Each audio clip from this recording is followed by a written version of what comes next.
नमस्कार दोस्तों, welcome to Sambhav education. This is Aryan Shukla and आज की क्लास में डिस्कस करेंगे इतिहास के इंपॉर्टेंट क्वेश्चन। ये दोस्तों हमारा सेकंड पार्ट होगा। जिसने फर्स्ट पार्ट नहीं देखा है वो लोग देख लीजिएगा। दोस्तों आज की क्लास में हम इंपॉर्टेंट क्वेश्चन डिस्कस करेंगे। इसी प्रकार से बीएड प्रवेश परीक्षा में क्वेश्चन पूछे जाते हैं। सबसे पहले आप लोग क्लास को लाइक करिए, अपने फ्रेंड ग्रुप सभी जगह शेयर कर दीजिएगा ताकि ज़्यादा से ज़्यादा लोग जुड़ सकें। और जो फ्रेंड इस चैनल पर नए हैं वो चैनल को सब्सक्राइब करेंगे, बेल आइकन को प्रेस कीजिए ताकि सभी नोटिफिकेशन आप तक पहुँच सकें। आप लोग क्लास के अंत में बताइएगा कि आपके कितने क्वेश्चन राइट निकले। चलिए शुरू करते हैं आज की क्लास। सभी लोग आंसर करिए। क्वेश्चन नंबर फर्स्ट के लिए राइट आंसर होगा option number A, Srigupta. Yes, option number A correct answer है। दोस्तों गुप्त वंश के संस्थापक श्रीगुप्त थे, इसलिए option number A correct answer होगा। जिसने भी क्वेश्चन नंबर फर्स्ट का ऑप्शन नंबर ए दिया उनका राइट आंसर है। Very good. चंद्रगुप्त मौर्य ने मौर्य वंश की स्थापना की थी। सिमुक ने सातवाहन वंश की स्थापना की थी। तो आप लोग इनके बारे में याद रखिएगा। चलिए क्वेश्चन नंबर फर्स्ट का option number A correct answer होगा। अगला क्वेश्चन देखते हैं। क्वेश्चन नंबर 2 आपके सामने है। ये क्वेश्चन आर्मी जीडी की परीक्षा में पूछा हुआ क्वेश्चन है। बिल्कुल इसी प्रकार से पूछा गया था। आपको बताना है उज्जैन का प्राचीन नाम क्या है। सभी लोग आंसर करिए। क्वेश्चन नंबर 2 के लिए ऑप्शन दिए गए, ध्यान से ऑप्शन पढ़िए, उसके बाद ही आंसर करिएगा। बहुत अच्छे दोस्तों, वेरी गुड। इसी प्रकार से आप लोग आंसर करिए। इसका राइट आंसर होगा option number C, Avantika. Yes, option number C correct answer है। उज्जैन का प्राचीन नाम अवंतिका है, इसलिए option number C correct answer होगा। उज्जैन मध्य प्रदेश का शहर है। उज्जैन शिप्रा या क्षिप्रा नदी के किनारे बसा हुआ है। उज्जैन में दोस्तों महाकालेश्वर मंदिर है, आप लोग याद रखिए। चलिए क्वेश्चन नंबर 2 का option number C correct answer होगा। अगला क्वेश्चन देखते हैं। देखिएगा क्वेश्चन नंबर 3 आपके सामने है। ये मोस्ट इंपॉर्टेंट क्वेश्चन है क्योंकि ये क्वेश्चन आर्मी की परीक्षा में कई बार इसी प्रकार से पूछा गया है। आपको बताना है रानी लक्ष्मीबाई का मूल नाम क्या था। सभी लोग आंसर करिए। क्वेश्चन नंबर 3 के लिए दोस्तों रानी लक्ष्मीबाई, इन्होंने 1857 की क्रांति में महत्वपूर्ण भूमिका निभाई थी। आपके एग्जाम में क्वेश्चन और पूछा जाता है कि रानी लक्ष्मीबाई का समाधि स्थल कहाँ पर है।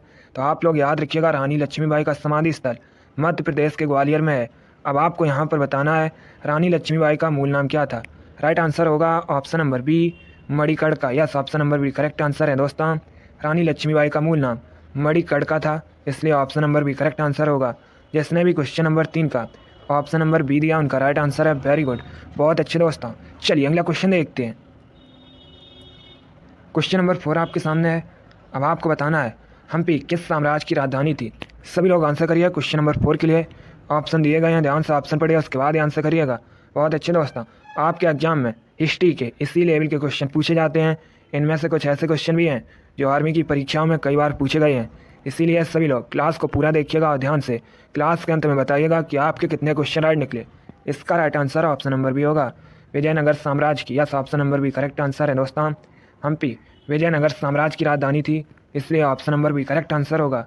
चलिए अगला क्वेश्चन देखते हैं। क्वेश्चन नंबर 5 आपके सामने है। अब आपको बताना है चोल वंश के संस्थापक कौन थे।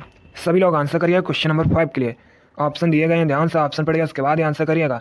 तो का मतलब लगाइए, आंसर देते समय क्वेश्चन नंबर जरूर डालिएगा। बहुत अच्छे दोस्तों डेली शाम को 7:30 पर आपकी क्लास होती है। सभी लोग क्लास को डेली ज्वाइन कीजिएगा। इसका राइट आंसर होगा option number C, Vijayalaya. Yes, option number C correct answer है। दोस्तों चोल वंश के संस्थापक विजयालय थे, इसलिए option number C correct answer होगा। जिसने भी क्वेश्चन नंबर 5 का ऑप्शन नंबर सी दिया उनका राइट आंसर है। वेरी गुड, बहुत अच्छे। चलिए अगला क्वेश्चन देखते हैं। क्वेश्चन नंबर 6 आपके सामने है। आपको बताना है किस मुगल बादशाह को लंपट मूर कहा जाता है। आंसर करिए क्वेश्चन नंबर 6 के लिए। दोस्तों जिसने अभी लाइक नहीं किया एक बार लाइक करिए, अपने फ्रेंड ग्रुप सभी जगह शेयर कर दीजिएगा। बहुत अच्छे।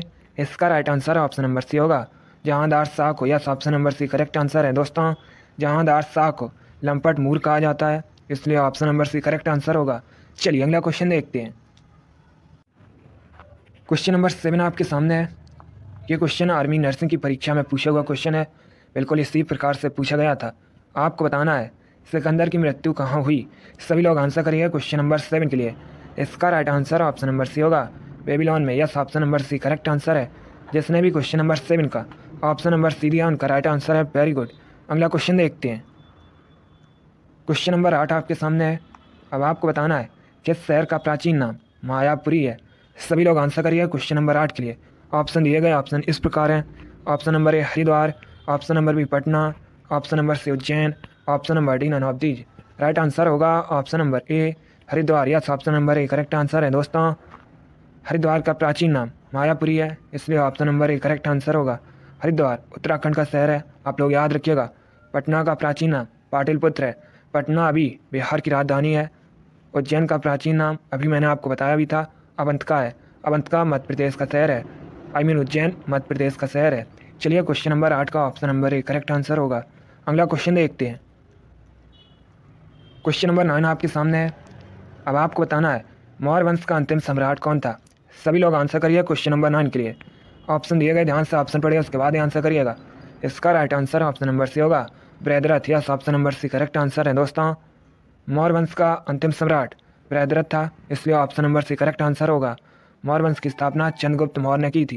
क्वेश्चन नंबर 9 का option number C correct answer होगा। चलिए अगला क्वेश्चन देखते हैं।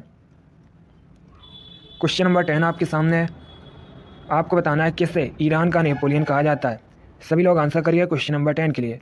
दोस्तों भारत का नेपोलियन समुद्रगुप्त को कहा जाता है। आपको बताना है ईरान का नेपोलियन किसे कहा जाता है। Right answer option number A होगा, Nadir Shah, yes option number A correct answer है। नादिर शाह को ईरान का नेपोलियन कहा जाता है, इसलिए option number A correct answer होगा। चलिए अगला क्वेश्चन देखते हैं। क्वेश्चन नंबर 11 आपके सामने है। ये भी क्वेश्चन आर्मी की परीक्षा में कई बार इसी प्रकार से पूछा गया। आपको बताना है बंगाल विभाजन किस वायसराय के समय में हुआ था। आंसर करिए क्वेश्चन नंबर 11 के लिए। दोस्तों पहली बात तो आप लोग याद रखिएगा, बंगाल विभाजन 1905 में हुआ था।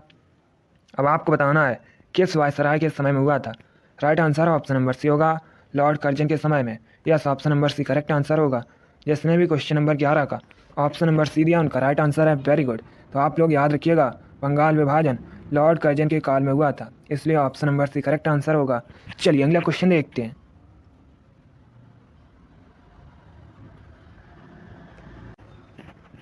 क्वेश्चन नंबर 12 आपके सामने है। अब आपको बताना है राजा राम मोहन राय को युगदूत किसने कहा था। सभी लोग आंसर करिए क्वेश्चन नंबर 12 के लिए। ऑप्शन दिए गए ऑप्शन इस प्रकार हैं। Option number A Mahatma Gandhi, option number B Subhash Chandra Bose, option number C Jawaharlal Nehru, option number D none of these. चलिए जल्दी से आंसर करिएगा। आपको बताना है राजा राम मोहन राय को युगदूत किसने कहा था। इसका right answer option number B होगा, Subhash Chandra Bose, yes option number B correct answer है दोस्तों। सुभाष चंद्र बोस ने राजा राम मोहन राय को युगदूत कहा था, इसलिए option number B correct answer होगा। चलिए अगला क्वेश्चन देखते हैं। क्वेश्चन नंबर 13 आपके सामने है। अब आपको बताना है निम्नलिखित में से किसे मिनी हड़प्पा के नाम से जाना जाता है। सभी लोग आंसर करिए क्वेश्चन नंबर 13 के लिए। ऑप्शन दिए गए, ध्यान से ऑप्शन पढ़िए, उसके बाद आंसर करिएगा। इसका right answer option number C होगा, Lothal, yes option number C correct answer है दोस्तों। लोथल को मिनी हड़प्पा के नाम से जाना जाता है, इसलिए option number C correct answer होगा। जिसने भी क्वेश्चन नंबर 13 का ऑप्शन नंबर सी दिया उनका राइट आंसर है, वेरी गुड। अगला क्वेश्चन देखते हैं। क्वेश्चन नंबर 14 आपके सामने है। अब आपको बताना है हर्षवर्धन किससे हार गए थे। सभी लोग आंसर करिए क्वेश्चन नंबर 14 के लिए। ऑप्शन दिए गए, ध्यान से ऑप्शन पढ़िए, उसके बाद ही आंसर करिएगा। इसका right answer option number B होगा, पुलकेशिन द्वितीय से, yes option number B correct answer है दोस्तों। हर्षवर्धन पुलकेशिन द्वितीय से हार गए थे, इसलिए option number B correct answer होगा। चलिए अगला क्वेश्चन देखते हैं। क्वेश्चन नंबर 15 आपके सामने है। अब आपको बताना है गांधी इरविन समझौता किस सन में हुआ था। यह भी क्वेश्चन आर्मी की परीक्षा में पूछा हुआ क्वेश्चन है, इसी प्रकार से पूछा गया था। आपको बताना है गांधी इरविन समझौता किस सन में हुआ था। Right answer option number B होगा, 1931 में, yes option number B correct answer है दोस्तों। गांधी इरविन समझौता 1931 में हुआ था, इसलिए option number B correct answer होगा। चलिए अगला क्वेश्चन देखते हैं। क्वेश्चन नंबर 16 आपके सामने है। आपको बताना है सूरदास किसके समकालीन थे। सभी लोग आंसर करिए क्वेश्चन नंबर 16 के लिए। इसका राइट आंसर होगा ऑप्शन नंबर बी, अकबर के, yes option number B correct answer है दोस्तों। सूरदास अकबर के समकालीन थे, इसलिए option number B correct answer होगा। चलिए अगला क्वेश्चन देखते हैं। क्वेश्चन नंबर 17 आपके सामने है। आपको बताना है आमेर का किला कहाँ स्थित है। सभी लोग आंसर करिए क्वेश्चन नंबर 17 के लिए। ऑप्शन दिए गए ऑप्शन इस प्रकार हैं। Option number A Rajasthan, option number B Gujarat, option number C Himachal Pradesh, option number D Madhya Pradesh. Right answer option number A होगा, Rajasthan, yes option number A correct answer होगा। क्वेश्चन नंबर 17 का option number A correct answer है। चलिए अगला question देखते हैं। Question number 18 आपके सामने है। अब आपको बताना है हुमायूं का मकबरा कहाँ स्थित है। आंसर करिए क्वेश्चन नंबर 18 के लिए। इसका राइट आंसर होगा option number C, new Delhi, yes option number C correct answer है दोस्तों। हुमायूं का मकबरा नई दिल्ली में स्थित है, इसलिए option number C correct answer होगा। चलिए अगला क्वेश्चन देखते हैं। क्वेश्चन नंबर 18 आपके सामने है। आपको बताना है नागानंद किसकी रचना है। सभी लोग आंसर करिए क्वेश्चन नंबर 19 के लिए। राइट आंसर होगा ऑप्शन नंबर बी, हर्षवर्धन की। Yes, option number B correct answer है दोस्तों। नागानंद हर्षवर्धन की रचना है, इसलिए option number B correct answer होगा। एक बार आर्मी के एग्जाम में क्वेश्चन पूछा गया था रत्नावली किसकी रचना है, तो आप लोग याद रखिएगा रत्नावली भी दोस्तों हर्षवर्धन की रचना है, सभी लोग याद रखिए। चलिए क्वेश्चन नंबर 19 का option number B correct answer होगा। अगला क्वेश्चन देखते हैं। क्वेश्चन नंबर 20 आपके सामने है, आंसर करिएगा। आपको बताना है दंती दुर्ग किस वंश के संस्थापक थे। सभी लोग आंसर करिएगा क्वेश्चन नंबर 20 के लिए। राइट आंसर होगा ऑप्शन नंबर सी, राष्ट्रकूट वंश के। Yes, option number C correct answer है दोस्तों। दंती दुर्ग राष्ट्रकूट वंश के संस्थापक थे, इसलिए option number C correct answer होगा। क्वेश्चन नंबर 20 का option number C correct answer है। चलिए अगला क्वेश्चन देखते हैं।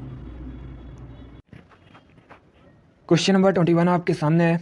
आपको बताना है मंगल पांडे को फांसी कब दी गई थी। सभी लोग आंसर करिए क्वेश्चन नंबर 21 के लिए। मंगल पांडे ने 1857 की क्रांति में महत्वपूर्ण भूमिका निभाई थी। अब आपको बताना है मंगल पांडे को फांसी कब दी गई थी। राइट आंसर होगा ऑप्शन नंबर सी, 8 अप्रैल 1857 में। Yes, option number C correct answer होगा। चलिए अगला क्वेश्चन देखते हैं। क्वेश्चन नंबर 22 आपके सामने है। आपको बताना है नंदवंश का अंतिम शासक कौन था। आंसर करिए क्वेश्चन नंबर 22 के लिए। Right answer option number A होगा Dhanananda. Yes, option number A correct answer है दोस्तों। नंदवंश का अंतिम शासक धनानंद था, इसलिए option number A correct answer होगा। अब आपसे एग्जाम में क्वेश्चन और पूछ सकते हैं कि नंदवंश की स्थापना किसने की थी, तो आप लोग याद रखिएगा महापद्मानंद ने। दोनों अलग अलग क्वेश्चन हैं, दोनों के बारे में याद रखिए। चलिए क्वेश्चन नंबर 22 का option number A correct answer होगा। अगला क्वेश्चन देखते हैं। क्वेश्चन नंबर 23 आपके सामने है। आपको बताना है गुरु गोविंद सिंह जी का जन्म कहाँ हुआ था। सभी लोग आंसर करिए क्वेश्चन नंबर 23 के लिए। गुरु गोविंद सिंह जी सिख धर्म के 10वें और अंतिम गुरु थे, आप लोग याद रखिए। अब आपको बताना है गुरु गोविंद सिंह जी का जन्म कहाँ हुआ था। Right answer option number A होगा पटना में। Yes, option number A correct answer होगा। चलिए अगला क्वेश्चन देखते हैं। क्वेश्चन नंबर 24 आपके सामने है। आपको बताना है विक्रमशिला विश्वविद्यालय की स्थापना किसने की थी। सभी लोग आंसर करिए क्वेश्चन नंबर 24 के लिए। Right answer option number C होगा धर्मपाल ने। Yes, option number C correct answer है दोस्तों। विक्रमशिला विश्वविद्यालय की स्थापना धर्मपाल ने की थी, इसलिए option number C correct answer होगा। चलिए अगला क्वेश्चन देखते हैं। क्वेश्चन नंबर 25 आपके सामने है। आज का लास्ट क्वेश्चन है। आपको बताना है बौद्ध धर्म को ग्रहण करने वाली पहली महिला कौन थी। सभी लोग आंसर करिए क्वेश्चन नंबर 25 के लिए। Right answer option number B होगा Gautami. Yes, option number B correct answer होगा। जिसने भी क्वेश्चन नंबर 25 का ऑप्शन नंबर बी दिया उनका राइट आंसर है। वेरी गुड, बहुत अच्छे दोस्तों। चलिए दोस्तों, आज की क्लास में हमने हिस्ट्री के 25 मोस्ट इंपॉर्टेंट क्वेश्चन डिस्कस किए with extra fact. I hope आप सभी को ये क्वेश्चन पसंद आए होंगे। सो लाइक करिए, शेयर करिए। चैनल पर नए हैं तो चैनल को सब्सक्राइब कीजिए, बेल आइकन को प्रेस कीजिए ताकि सभी नोटिफिकेशन आप तक पहुंच सकें। आप लोग अपना स्कोर कमेंट बॉक्स में ज़रूर बताइएगा कि आपके 25 में से कितने क्वेश्चन आज निकले। चलिए इसी के साथ मैं आपको मिलूंगा अगली क्लास में। Thank you guys, thank you for watching.